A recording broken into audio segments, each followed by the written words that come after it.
તો ભર્તૃહરિ નામના રાજર્ષિએ લખ્યું છે, ક્વચિદ વીણા વાદ્યમ ક્વચિદપિ ચ હાયતિરુદિતમ ક્વચિદ નારી રમ્યા ક્વચિદપિ ચ જરાર્જર વપુ ક્વચિદ વિદ્વદ ગોષ્ઠી ક્વચિદપિ ચ સુરામત કલહ ન જાને સંસાર કિમ અમૃતમય કિમ વિષમય.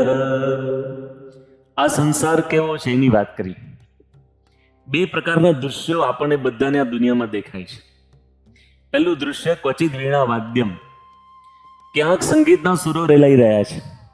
સંગીતના સુરો ક્યાં હોય? લગ્ન પ્રસંગ હોય, શરણાઈઓ વાગતી હોય. હવે તમે ડીજે આવી ગયા, એટલા જોરથી ડીજે વાગે ને આજુબાજુ કિલોમીટર સુધી બધી એનો અવાજ સંભળાય. તો જ્યાં સંગીત વાગે ને એટલે સમજવું કે ત્યાં આનંદ છે.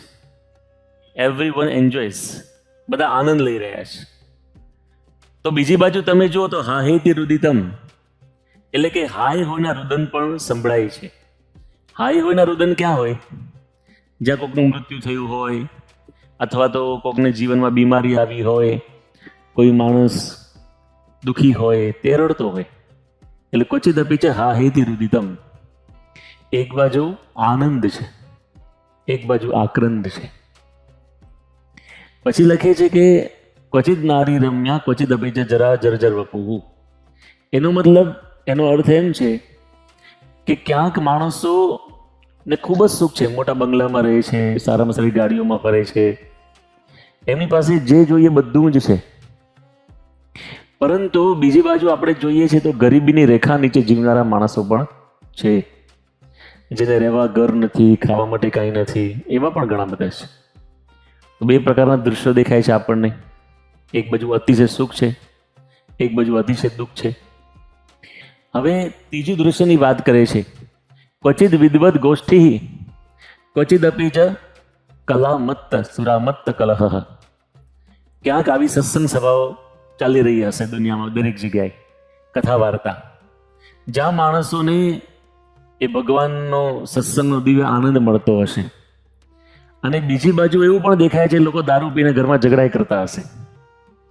ઘણા ઘરોની અંદર કલહ કંકાસનું વાતાવરણ હમણાં હશે, અશાંતિ હશે, દુઃખ હશે.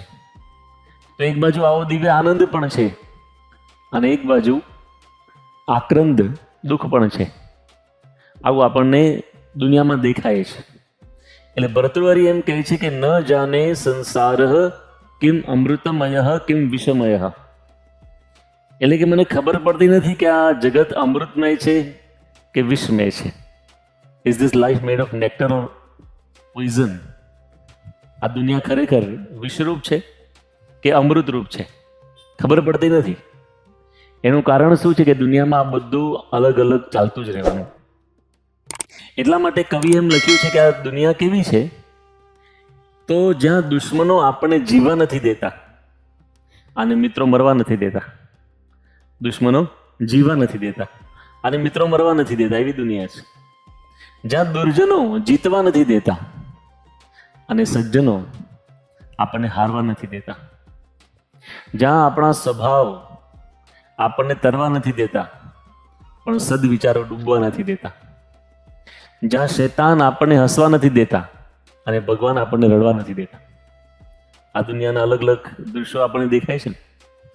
દુશ્મનો પણ છે, દોસ્તો પણ છે, દુર્જન પણ છે, સ્વજન પણ છે, સ્વભાવ પણ છે, સદવિચારો પણ છે, શૈતાન પણ છે અને ભગવાન પણ છે. આ દુનિયામાં બધું જ છે. એટલા માટે એમ કહે છે કે અસાર એવા સંસારમાં સુખના વિસ્તારમાં રહેનારા માણસો કેટલા, ખરેખર સુખી હોય એવા કેટલા માણસો. તો માણસ માત્રને થવું છે સુખી, છતાં પણ આવા દ્વંદ્વો છે, એટલે માણસના જીવનમાં આવા સુખ દુઃખ આવ્યા કરે. તો એમાં કેવી રીતે આપણે કાયમ સુખી રહીએ? જીવવાની કળા આપણા હાથમાં કેવી રીતે આવે? તો શ્રીમદ ભાગવતની અંદર એક સરસ પ્રસંગ નોંધાયો છે. ભગવાન કપિલ અને માતા દેવહૂતિનો સંવાદ છે. કપિલ ભગવાન નામ સાંભળ્યું છે ને બધા? ઘણાને કપિલ દેવની ઓળખાણ હોય, કપિલ દેવને ઘણા ઓળખે, પણ કપિલ ભગવાનનું નામ સાંભળ્યું ના હોય. કપિલ ભગવાન, he was incarnated in the divine land of Gujarat. ઉત્તર ગુજરાતની અંદર સિદ્ધપુર ક્ષેત્રમાં કરદમ ઋષિ અને માતા દેવતી થકી તેઓનું પ્રાગટ્ય થયું અને સાંખ્ય જ્ઞાનના પ્રવર્તન માટે તેઓ પ્રગટ થયા. He was one of the 24 ઇન્કાર્નેશન્સ. આજે પણ તમે કોલકાતા જાઓ ત્યાં ગંગા સાગર મિલન, જ્યાં સાગર ને ગંગા મળે છે, ત્યાં કપિલ ભગવાનનો આશ્રમ છે, મંદિર છે. એવા એ કપિલ ભગવાન જ્યારે એમના માતૃશ્રી એ પોતે છેલ્લી અવસ્થામાં હતા ત્યારે માતાએ પોતાના પુત્રને પ્રશ્નો પૂછ્યા અને ભગવાન કપિલે પોતાની માતાને જ્ઞાન ઉપદેશ આપ્યો. એ ખૂબ સુંદર જ્ઞાન ઉપદેશ ભાગવતની અંદર લખેલો છે. એમાં એક પ્રશ્ન એની માતા એમ પૂછે છે કે હે પુત્ર, મનુષ્ય જીવનની અવસ્થાઓ કેટલી છે અને એ અવસ્થાઓમાં સર્વશ્રેષ્ઠ અવસ્થા કઈ છે? તો ભગવાન કપિલ કહે છે કે મનુષ્ય જન્મની 4 અવસ્થા છે: બાલ્યાવસ્થા, યુવાવસ્થા, પ્રૌઢાવસ્થા અને વૃદ્ધાવસ્થા. 4 અવસ્થા છે. 4 અવસ્થાના માણસો અહીંયા બેઠા છે. બાળકો પણ છે, યુવાનો પણ છે, પ્રૌઢ એટલે અડલ્ટ સ્ટેજવાળા પણ છે અને વૃદ્ધાવસ્થાવાળા પણ છે. હવે તમને હું પ્રશ્ન પૂછું, આ 4 અવસ્થામાંથી સારામાં સારી અવસ્થા કઈ? તો આપણા બધાના મનમાં શું આવે? બાલ્યાવસ્થા. કેમ એવું? કારણ કે બાલ્યાવસ્થામાં છે ને આપણને કોઈ ટેન્શન ના હોય. બાલ્યાવસ્થાની અંદર ટેન્શન કોને હોય? મા બાપને હોય. બાલ્યાવસ્થાની અંદર માણસ માત્ર લાઈફ એન્જોય કરતા એવું આપણને દેખાય. પરંતુ જો બાલ્યાવસ્થા સારી હોય તો શું યુવાવસ્થા સારી નથી? યુવાવસ્થા ખરાબ છે કે પછી પ્રૌઢાવસ્થા, વૃદ્ધાવસ્થા સારી નથી? એવું તો છે નહીં. First of all we have to understand the qualities of every stage. સૌથી પહેલાં લક્ષણ જાણવા પડે કે શું થાય છે આપણને આ અવસ્થાઓની અંદર. તો પહેલામાં પહેલી આવે છે બાલ્યાવસ્થા. ભગવાન કપિલ કહે છે કે બાલ્યાવસ્થાના લક્ષણ શું છે કે બાલ્યાવસ્થામાં છે ને આપણી ઈચ્છાઓ બહુ હોય છે, પણ ઈચ્છાઓને પૂર્ણ કરવાની આપણી શક્તિ હોતી નથી. See we have so many desires but less ability to fulfil. બાળકને નાનપણમાં કેટલી બધી ઈચ્છા હોય, આ લઈ લઉં, પેલું લઈ લઉં, આ કરી લઉં, પેલું કરી લઉં, પણ બાળકની ઈચ્છા બધી પૂરી થતી નથી. બાળક છે ને એને શું ઈચ્છા હોય કે રમકડા પડ્યા હોય ને શેલ્ફ ઉપર, માળિયા ઉપર, લેવાની ઈચ્છા હોય. લઈ શકે? ઈચ્છા છે પણ લઈ ના શકે. બાળકની ઈચ્છા હોય કે મારે સ્વિચ બોર્ડ છે, પંખો કે લાઇટ ચાલુ બંધ કરવા છે, પણ હાથ પહોંચે નહીં. ઈચ્છા છે પણ પોતે જાતે પૂરી ના થાય, એટલે કોઈની મદદ લેવી પડે.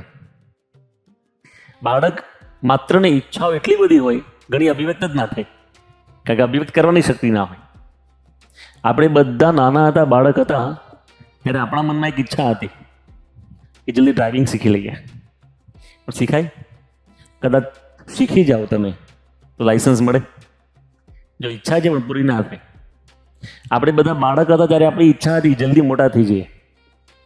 થયા પછી ખબર પડે હલવાયા, આમાં તો બહુ જવાબદારી આવી ગઈ મોટા થયા એટલે. બાલ્યાવસ્થાની અંદર ઈચ્છાઓ તો ઘણી છે, પણ એને પૂર્ણ કરવાની આપણી શક્તિ હોતી નથી. And that's why the child cries. બાળક રડે છે કેમ? કારણ કે એની ઈચ્છા પૂરી નથી થતી, એટલા માટે રડે છે. આંખમાં આંસુ આવે અને બાળક ગમું નાનું હોય ને, એની આંખની જોવાની શક્તિ હજુ એટલી ખીલી ના હોય, કાનની શક્તિ ખીલી ના હોય, પણ ભગવાને ઘણું પાવરફુલ આપ્યું બાળકને. રડે ને તો ત્રીજા ઘરે સંભળાય. એટલે બાળક છે ને એનું રડવાનું એનું શસ્ત્ર છે. તો બાલ્યાવસ્થાની અંદર ઈચ્છા છે પણ શક્તિ નથી, એટલા માટે બાળક રડે છે. અને જ્યાં રુદન છે ત્યાં દુઃખ છે ને. પછી આવે છે યુવાવસ્થા. યુવાવસ્થામાં શું થાય કે આપણી ઈચ્છાઓ બહુ હોય, પણ ઈચ્છાને પૂર્ણ કરવાની શક્તિ પણ હોય, પરંતુ કન્ફ્યુઝન બહુ હોય. We have so many desires, ability to fulfil, but we have so many confusions. આ કરું કે આ કરું, આ કરું કે આ કરું, એવું આપણને વારંવાર થયા કરે. દાખલા તરીકે યુવાન હોય એને પહેલાં તો વિચાર શું આવે કે ભણવું કે ના ભણવું. ત્યાંથી શરૂઆત થાય કે આ 10મું 12મું કર્યા પછી આગળ ભણવું કે નહીં, દ્વિધા છે. પછી ભણવું છે, ચાલો કોલેજમાં જવું છે, તો કઈ કોલેજમાં જવાનું, કઈ યુનિવર્સિટીમાં જવાનું, શેમાં મેજર કરવાનું, મેડિકલમાં, ફાઇનાન્સમાં, દ્વિધા છે. પછી ભણી લે તો પ્રશ્ન થાય, દ્વિધા આવે બીજી, કે જોબ કરું કે બિઝનેસ કરું, એમાં કન્ફ્યુઝન હોય. પછી જોબ કે બિઝનેસ જે કંઈ કરતો હોય પછી બીજી દ્વિધા શું આવે, લગ્ન કરું કે ના કરું, એ દ્વિધા આવે. આને કોની જોડે કરવું એ તો બહુ મોટી દ્વિધા આવે, કોની જોડે કરવું. હવે ઘણા બધા કન્ફ્યુઝન્સ આવે છે. એનું કારણ શું છે? કારણ એ છે કે યુવા અવસ્થામાં માણસ બધું પહેલી વાર કરે છે. કોલેજમાં જાય ને ખબર નથી કોલેજ કેવી છે, પ્રોફેસર્સ કેવા છે, ત્યાંના મારા બીજા છાત્રો વિદ્યાર્થીઓ કેવા છે, રેગિંગ કરશે કે નહીં, બુલિંગ કરશે કે નહીં, હેરાન કરશે કે નહીં, અને એનું વાતાવરણ કેવું છે ખબર નથી. એક્સપેરિમેન્ટ છે. તમે જોબ કરો તો ખબર નથી બોસ કેવા મળશે, કલીગ્સ કેવા મળશે. તમે બિઝનેસ કરો તો ખબર નથી કે તમારા કસ્ટમર કેવા હશે. બધું પહેલી વખત કરવાનું. We do everything first time in our life. બધું પહેલી વાર. એટલે કન્ફ્યુઝન છે. લગ્ન પહેલી જ વાર ને એટલે કન્ફ્યુઝન કે આ પાત્ર કેવું છે સમજતા વર્ષો નીકળી જાય. તો see we have so many confusions. અને જ્યાં દ્વિધાઓ છે ત્યાં દુઃખ છે, ત્યાં અજંપો છે. તો યુવાવસ્થામાં આવું થાય. પછી આવે છે પ્રૌઢાવસ્થા. પ્રૌઢાવસ્થા એટલે વૃદ્ધાવસ્થા નહીં. માણસ જન્મે ત્યાંથી 18 કે 20 વર્ષ સુધી બાલ્યાવસ્થા કહેવાય, જ્યાં સુધી મેચ્યોરિટી ના આવે ત્યાં સુધી. પછી 20 થી 40 યુવાવસ્થા, 40 થી 60 પ્રૌઢાવસ્થા એટલે અડલ્ટ સ્ટેજ, અને 60 પછી બોનસ લાઈફ જેટલું ખેંચાય એને કહેવાય વૃદ્ધાવસ્થા. તો પ્રૌઢાવસ્થામાં શું થાય કે માણસની ઈચ્છા બહુ હોય, માણસને ઈચ્છા પૂરી કરવાની શક્તિ પણ હોય, કન્ફ્યુઝન ન હોય, પરંતુ પશ્ચાતાપ બહુ હોય. આ ભગવાન કપિલ કહે છે ભાગવતમાં, વી હેવ સો મેની રિગ્રેટ્સ. પશ્ચાતાપ બહુ હોય. શું પશ્ચાતાપ હોય ખબર છે? કે નાનપણમાં બરાબર હું ભણ્યો હોત તો, મહેનત કરી હોત તો, સારી સ્કૂલ કે સારી કોલેજમાં એડમિશન લીધું હોત તો. હવે તો બહુ હોય. જોબ કરતા હોય ને એને શું થાય? બિઝનેસ કરતા હોત તો. જે બિઝનેસ કરતા હોય એને શું થાય? ખેતી કરતા હોત તો. લગ્ન ન કર્યા હોત તો આપણે પશ્ચાતાપ હોય છે. અને કર્યા હોત તો, આની જોડે ના કર્યા હોત તો પશ્ચાતાપ હોય છે. બાળકોને નાનપણથી હું મંદિરે લઈ ગયો હોત તો, સંસ્કાર આપ્યા હોત તો બહુ હોય છે. એટલે જે અવસ્થાની અંદર માણસને રિગ્રેટ્સ બહુ છે, એટલે કે પશ્ચાતાપ બહુ છે, એની અંદર પણ અંતરમાં ઉદ્વેગ તો છે જ. પણ હવે શું થાય? બધું પતી ગયું હોય, બાળકો મોટા થઈ ગયા, કોલેજમાં જતા રહ્યા હોય, ઘણી વખત આપણા કયામાં ના હોય, એટલે done is done, it cannot be undone even if you go to London. એ કહેવાય જે થઈ ગયું થઈ ગયું, હવે કંઈમાં કંઈ સુધારો વધારો ના થાય. એટલે પશ્ચાતાપની અવસ્થા પ્રૌઢાવસ્થા છે. પછી આવે છે વૃદ્ધાવસ્થા, 60 ઉપર, 65, 70, 80 જેટલા. એમાં શું થાય? તો ભગવાન કપિલ કહે છે કે થોડું બાલ્યાવસ્થા જેવું થાય, કે ઈચ્છા બહુ હોય પણ પૂરી કરવાની શક્તિ ના હોય, કારણ કે બીમારીઓ આવી ગઈ હોય, શરીરમાંથી શક્તિ ઓછી થઈ ગઈ હોય, એટલે બધું જાતે ના કરી શકે માણસ, અને ડિપેન્ડન્ટ રહેવું પડે છે. બીજું શું છે? જો જે વડીલો બેઠા છે ને બધાને અનુભવ હશે કે આખી જિંદગીનો અનુભવ છે, પણ આપણી સલાહ કોઈને લેવી છે? આપણી સલાહ લેવા કોઈ તૈયાર છે? કોઈને આપણી સલાહ લેવી નથી. તો વૃદ્ધાવસ્થામાં શું થાય છે કે આપણી ઈચ્છા બહુ છે પણ પૂરી કરવાની શક્તિ નથી. આપણી પાસે આખી જિંદગીનો અનુભવ છે, પણ બાળકો કહે ડોહા તમે બેસો એક જગ્યાએ, અમને બધું ખબર પડે, અમે મોડર્ન છીએ, એટલે કોઈ સાંભળવા તૈયાર નથી. આ 4 અવસ્થાના અલગ અલગ લક્ષણો છે. હવે વૃદ્ધાવસ્થાની અંદર ઈચ્છા છે પણ શક્તિ નથી, તો એ દુઃખ છે. અને અનુભવ છે પણ કોઈ લેવા તૈયાર નથી, એ દુઃખ છે. હવે તમે કહો આ 4 અવસ્થામાંથી સારી અવસ્થા કઈ? બોલો. દરેકમાં પ્રશ્ન છે. વેદવ્યાસજી ભાગવતમાં મહાભારતમાં લખે છે કે ઉર્ધ્વ બાહો વિરોમેશ્ય નહીં કશી શૃણોતિ મેં ધર્માદર્થશ્ચ કામશ્ચ સત્યમર્થમ ન સેવ્યતે. વેદવ્યાસજી કહે છે 2 હાથ ઊંચા કરીને હું એમ કહું છું કે મને સાંભળો. તો કે છે નહીં કશી શૃણોતિ મેં, નો બડી લિસન્સ ટુ મી. મને કોઈ સાંભળવા તૈયાર નથી. હવે વેદવ્યાસજીને વૃદ્ધાવસ્થામાં કોઈ સાંભળવા તૈયાર ન હોય તો અસ્માકમ કા કથા, આપણી શું કથા કરવાની? તો 4 અવસ્થાના અલગ અલગ લક્ષણો છે. હવે આમાં આપણને પ્રશ્ન થાય કે કઈ અવસ્થા સારી અને એમાં ક્યાં આપણને સુખ મળે? તો ભગવાન કપિલે બહુ સરસ વાત કરી. ભગવાન કપિલ માતાને કહે છે કે માં, જે અવસ્થાની અંદર માણસને સાચી સમજણ આવે ને એ અવસ્થા સારી. ઘણી વખત બાળકો હોય ને એમાં સમજણ આવી જતી હોય છે, સ્પિરિચ્યુઅલ મેચ્યોરિટી, સમજણ એટલે શું? સ્પિરિચ્યુઅલ મેચ્યોરિટી આવી જાય. એને શું કરવું, શું ના કરવું, શું બોલવું, શું ના બોલવું, સત અસતનો વિવેક, કર્તવ્ય અકર્તવ્યની સભાનતા, આ બધું આવી જાય. બાલ્યાવસ્થામાં આવે, પૂર્વના સંસ્કાર હોય. અને ઘણી વખત માણસ પ્રૌઢાવસ્થાનો થાય ને તો એ શું બોલવું, શું ના બોલવું ખબર ના પડે. ઘણી વખત વૃદ્ધાવસ્થામાં એ સમજણ આવે, છેલ્લે છેલ્લે બધું અનુભવ થઈ જાય કે આ જ જીવન છે, ચલાવી લો એમ. ઘણી વખત યુવાવસ્થામાં ન પણ આવે.